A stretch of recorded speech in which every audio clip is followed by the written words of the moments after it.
जय हिंद दर्शकों, मैं हूं जितेंद्र दीक्षित। 4 पीएम महाराष्ट्र में आपका स्वागत है। दर्शकों, मेरे सामने एक नाम की लिस्ट है, ऐसे नामों की जिन्हें आप अच्छी तरह से जानते हैं, जो बीते कई दशकों से आपका एंटरटेनमेंट करते आए हैं। सदी के महानायक अमिताभ बच्चन, उनकी पत्नी जया बच्चन, हेमा मालिनी, गोविंदा, सनी देओल, धर्मेंद्र, जया प्रदा, शत्रुघ्न सिन्हा, किरण खेर, अनुपम खेर, अभिनेत्री रेखा, दिवंगत राजेश खन्ना, रवि किशन, मनोज तिवारी।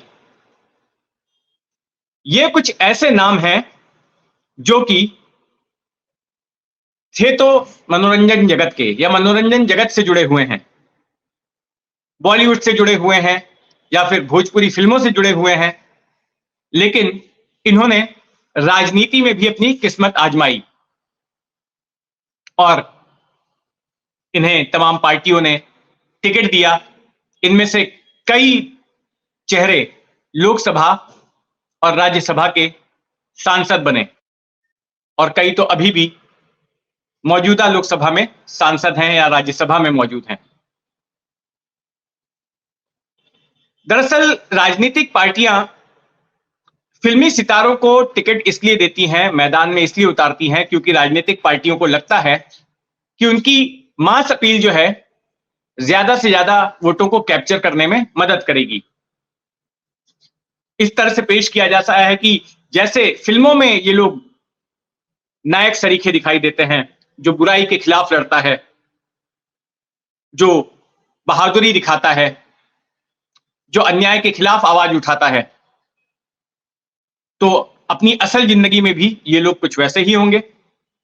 और इसी बात को भुनाने की कोशिश की जाती है चुनाव के दौरान ऐसे अभिनेताओं को टिकट देकर। इन तमाम नामों के बीच एक और नाम है राज बब्बर का। राज बब्बर ने 80 के दशक में अपनी राजनीतिक यात्रा शुरू की थी।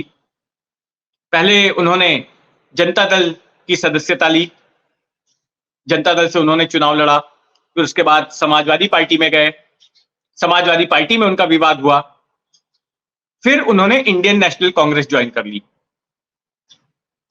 अपने पूरे सियासी करियर के दौरान वे 5 बार सांसद बन चुके हैं, 3 बार लोकसभा के सांसद और 2 बार राज्यसभा के सांसद,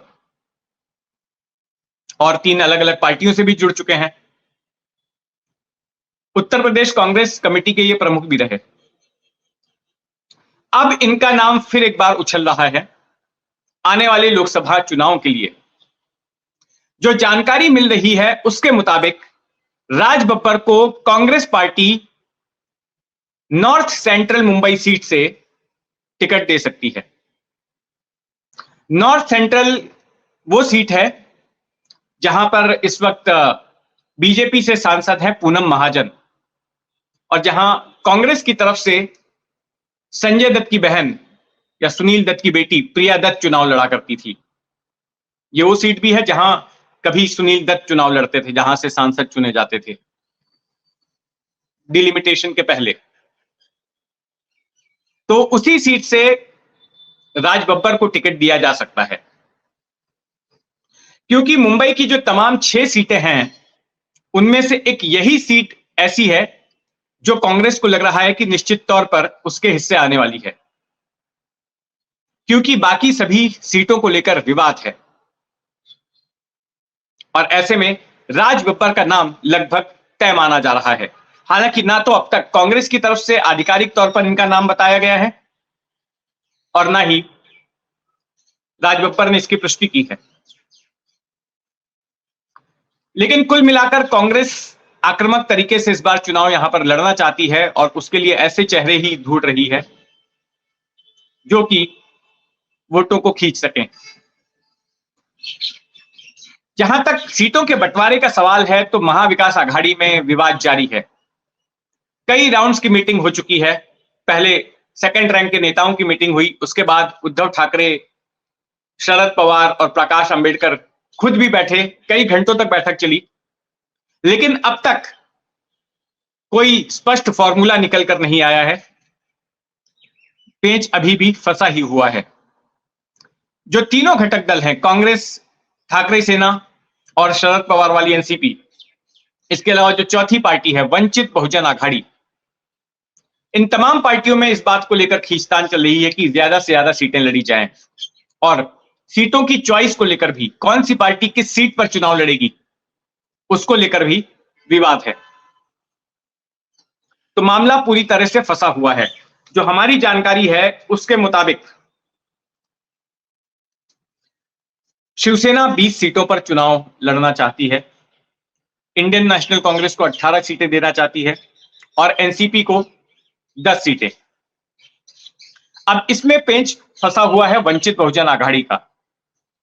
वंचित बहुजन आघाड़ी जो है वो 6 से 7 सीटें चाहती है और वो बार बार धमकी दे रही है कि अगर हमें इतनी सीटें नहीं मिलती हैं तो फिर हम अकेले तो चुनाव लड़ने के लिए तैयार हैं। इसके बाद कई तरह की शर्तें भी वंचित बहुजन आघाड़ी ने रख दी हैं। एक शर्त यह रखी है कि सभी महाविकास आघाड़ी के सभी जो उम्मीदवार हैं वो एक हलफनामा देंगे लिखकर कि जीत होने के बाद हम बीजेपी से नहीं जुड़ेंगे, बीजेपी के साथ कभी नहीं जाएंगे, ऐसा आप लिखकर दीजिए। जो कोई भी लिखकर देने के लिए तैयार नहीं है। दूसरा, इन्होंने ये कहा है कि महाविकास आघाड़ी की तरफ से संयुक्त रूप से 5 ओबीसी उम्मीदवारों को कम से कम टिकट दिया जाना चाहिए। फिर इनकी ये भी डिमांड है कि 2 अल्पसंख्यक उम्मीदवार भी होने चाहिए।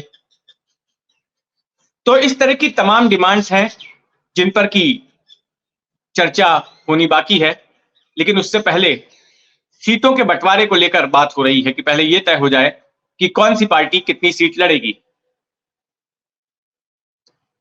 उम्मीद की जा रही है कि अब अंतिम दौर की एक बैठक होगी और इस बैठक में सीटों का बंटवारा हो जाएगा और इसके साथ ही यह भी पता चल जाएगा कि वंचित बहुजन आघाड़ी, प्रकाश आंबेडकर की पार्टी, वो इस गठबंधन में शामिल होगी या नहीं होगी या बाहर हो जाएगी। इस बार मामला इसलिए फंसा हुआ है क्योंकि पिछली बार जो 2 गठबंधन थे, एक तरफ शिवसेना बीजेपी का गठबंधन था, एक तरफ कांग्रेस एनसीपी का गठबंधन था। तो दोनों ही गठबंधनों में 2-2 पार्टियां थी सीट बांटने के लिए, लेकिन इस बार मामला इसलिए बिगड़ गया है क्योंकि दोनों ही गठबंधनों में 3-3 पार्टियां हैं और सीटें महाराष्ट्र में सिर्फ है 48। तो वही हाल है, एक अनार 100 बीमार वाला हाल। तो देखते हैं क्या कुछ होता है सीट बंटवारे को लेकर। हमारी उस पर नजर बनी रहेगी, आप भी अपनी नजर बनाए रखें। 4 PM महाराष्ट्र पर। जय हिंद।